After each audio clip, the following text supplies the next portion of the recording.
Bharti news, सीधा, सटीक और निष्पक्ष।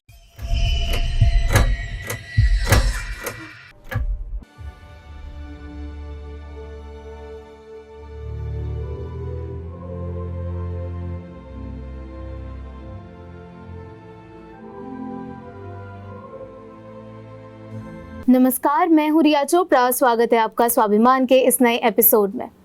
स्वाभिमान में बात होती है उनकी जिनमें कोई बात होती है। आज हमारे साथ हैं doctor Amandeep Chadha, an astrologer, a tarot card reader, vastu expert, numerologist and a grand reiki master. तो आइए इनसे ही जानते हैं एस्ट्रोलॉजी से जुड़े कुछ secrets and tips and tricks के बारे में।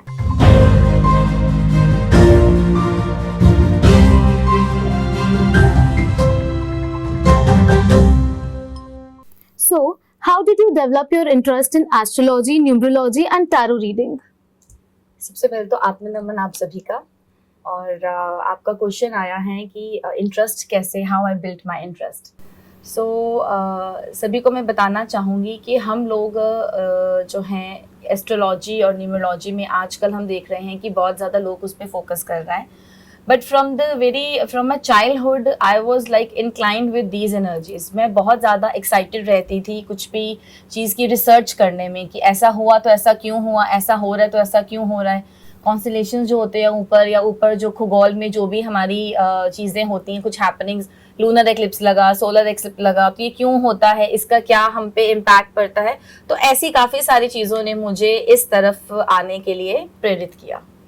Did you have anyone in your family who belongs to the same background as yours? And if not, then what were their reaction? What did the society say to you when you decided to become one? See, I am the only person from my family, even from in my in-laws also, to opt this occupation, to opt this profession, because being a Reiki master, when I was in 11th standard, I was a Reiki channel. Right, so I don't know in future कि मुझे ये profession मुझे लेना है या मेरे पास आएगा, क्योंकि प्रोफेशन हम नहीं चुनते, प्रोफेशन हमें चुनता है। So being from Sikh family मुझे काफ़ी सारे हर्डल्स हुए इस चीज़ को अडॉप्ट करने में, बिकॉज नहीं मानते कुछ, नॉट ओनली सिख फैमिलीज, कुछ हैं ऐसे सोसाइटी में लोग जो नहीं मानते कि एनर्जीज कुछ हैं। बट मैं एक बात जानती हूँ कि 9 ग्रह हैं, ये हम अपनी 5वीं छठी की क्लास से पढ़ते आ रहे हैं कि सोलर सिस्टम इज देयर, सूर्य सबका फादर है। तो एस्ट्रोलॉजी में भी जो सूर्य है वो पिता है और जो चंद्र है वो माता है। तो ये मुझे काफ़ी चीज़ों पे झेलना पड़ा, बट आफ्टर मैरिज मेरे हस्बैंड ने मुझे बहुत सपोर्ट किया, मेरी मदर ने मुझे बहुत सपोर्ट किया, even my kids also, they are also very supportive to me, and now we all are like, अब हमें पता है कि इसका नटशेल में हमें आउटपुट अच्छा मिलेगा। किसी भी चीज़ को करने से पहले अगर हमें उसके प्लस एंड माइनस दोनों पता लग जाए तो आई डोंट थिंक कि हमसे कभी कोई गलती हो। सो मैंने काफ़ी चीज़ों को झेलते हुए बट सक्सीड किया और सोसाइटी में आज यहाँ पे हूँ। मुझे 17-18 साल हो गए हैं इसी फील्ड में करते हुए। पहले रेकी की हीलिंग्स करी, इवन कोरोना काल में भी मैंने बहुत से लोगों को डिस्टेंस रेकी से उनको काफ़ी ठीक किया। मैंने नहीं ठीक किया, मैं माध्यम थी, ईश्वर ने ठीक करवाया तो मैंने ठीक किया। हम लोग कुछ नहीं हैं ईश्वर के आगे, बस उनकी ब्लेसिंग्स हैं, उनकी ब्लेसिंग्स चलती जाएं और हम उन्हें नमन करते जाएं। इससे खूबसूरत बात और कोई नहीं हो सकती। क्या एस्ट्रोलॉजी स्पेसिफिक इवेंट्स को प्रिडिक्ट कर सकती है या फिर it is more about understanding human personalities? See both go simultaneously. अगर आपने किसी की पर्सनालिटी को देखना है वो भी आपको एस्ट्रोलॉजी बता सकती है, और अगर आपको अपने डेली इवेंट्स चाहिए, इवन आपको कोई मैरिज का, जैसे हम पूछते हैं कि शादी होगी नहीं होगी, कब तक होगी, events are also going simultaneously, ये चीज़ें साथ साथ चलती हैं। तो हम ये नहीं कहेंगे कि सिर्फ एक पर्सनैलिटी बताती है। Astrology is X-ray report of a human being. This is X-ray report. आप उसमें से, आप बर्थ चार्ट में से कुछ भी, किसी का कुछ भी पता लगा सकते हो।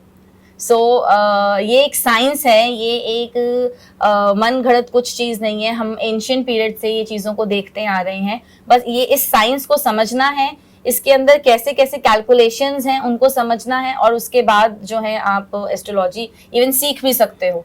सो मैं यही कहूँगी, आपका जो क्वेश्चन था कि यस, ये दोनों चीज़ों पे बैलेंस करती है, पर्सनैलिटी भी बताती है और आपको आपके इवेंट्स के, लाइफ इवेंट्स के बारे में भी बताती है।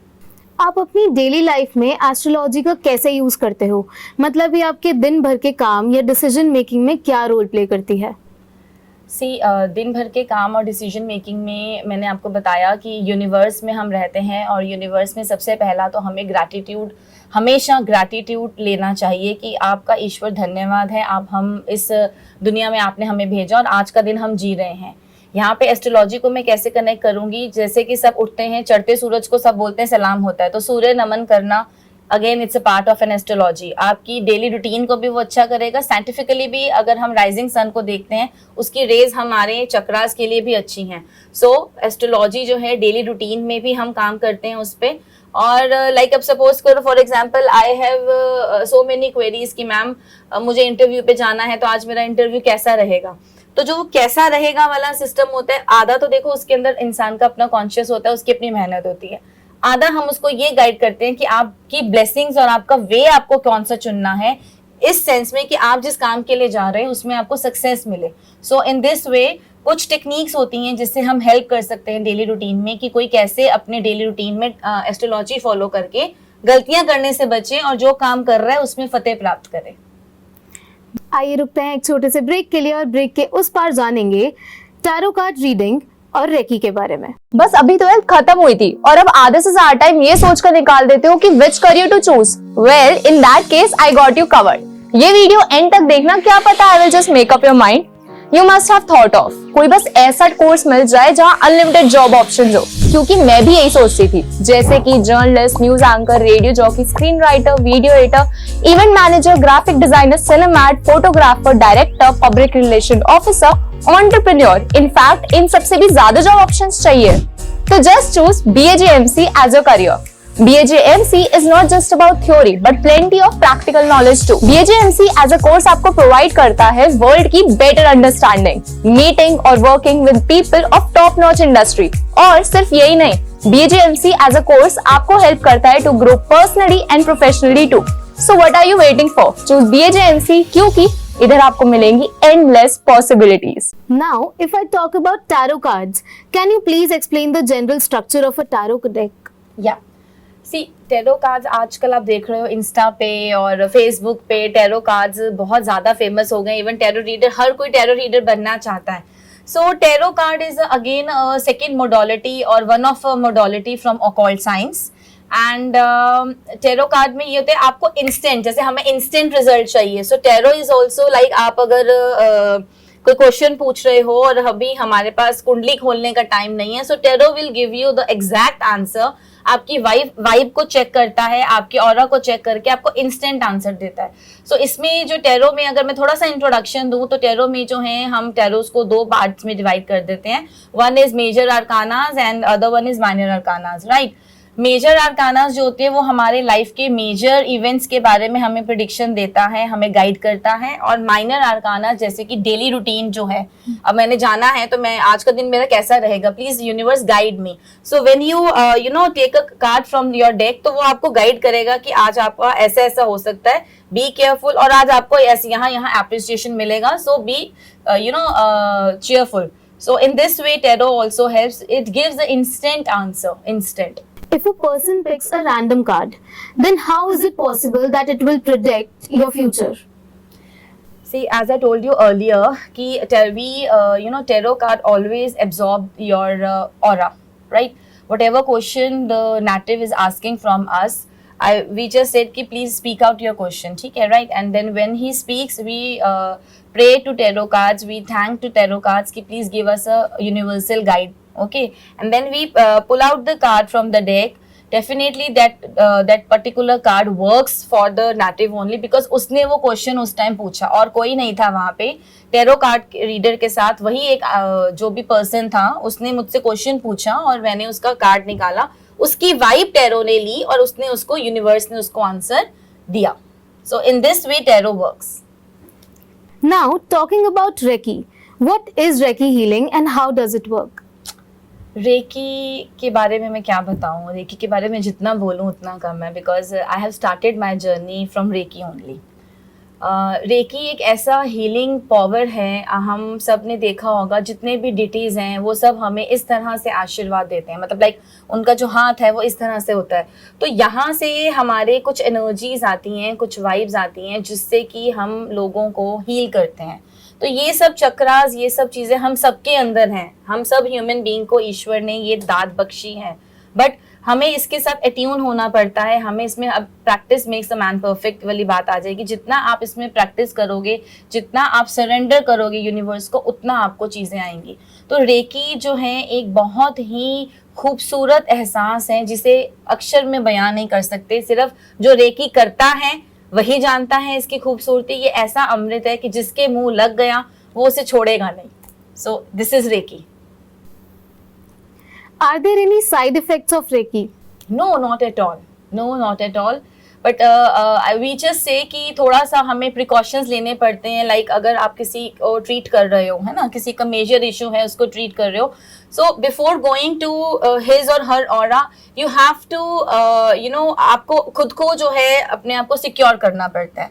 ये तो हम हर चीज में देखते हैं। डॉक्टर होता है, अगर डॉक्टर हेपेटाइटिस बी का कोई इलाज कर रहा है तो उसने पहले खुद इंजेक्शंस लगाए होते हैं, तभी वो हेपेटाइटिस बी का इलाज कर सकता है, राइट। सिमिलरली रेकी में यही होता है कि हमें एक अपने ऑरा से उसकी ऑरा में जाकर उसको क्लीन करना पड़ता है। उसके लिए हमें अपने आप को थोड़ा सा प्रोटेक्शन शील्ड में रखना पड़ता है। वो तो आई गेस कि हर प्रोफेशन में है, वो हर प्रोफेशन में है। सो प्रोटेक्शन मस्ट बी देयर। बाकी रेकी का कोई साइड इफेक्ट नहीं होता। वो ऐसा फ्लो है कि अनंत है वो, मतलब जिसको आ गया, जिसने पा लिया, बस उसने पा लिया। मैम, मैं आपसे एक बात पूछना चाहती हूँ। जब हम एस्ट्रोलॉजर के पास जाते हैं तो वो हमें पहले पास्ट का बताते हैं, जबकि हमें पूछना तो फ्यूचर का होता है, तो ऐसा क्यों होता है? जी बिल्कुल, ये बात तो बहुत हम लोगों में आती है, क्वेश्चन में आता है। हम पास्ट का इसलिए पूछते हैं क्योंकि हमें केस स्टडी करना होता है। कई बार क्या होता है, आप अपने डेट ऑफ बर्थ के साथ आए हो, आप टाइम के साथ आए हो, टाइम एक्यूरेट है कि नहीं है, इसलिए मुझे या किसी भी एस्ट्रोलॉजर को पहले पास्ट इवेंट पता करने होंगे। आपके साथ ऐसा ऐसा हुआ, तभी हम उस पर होमवर्क करेंगे और आपको आगे आने वाला बताएंगे।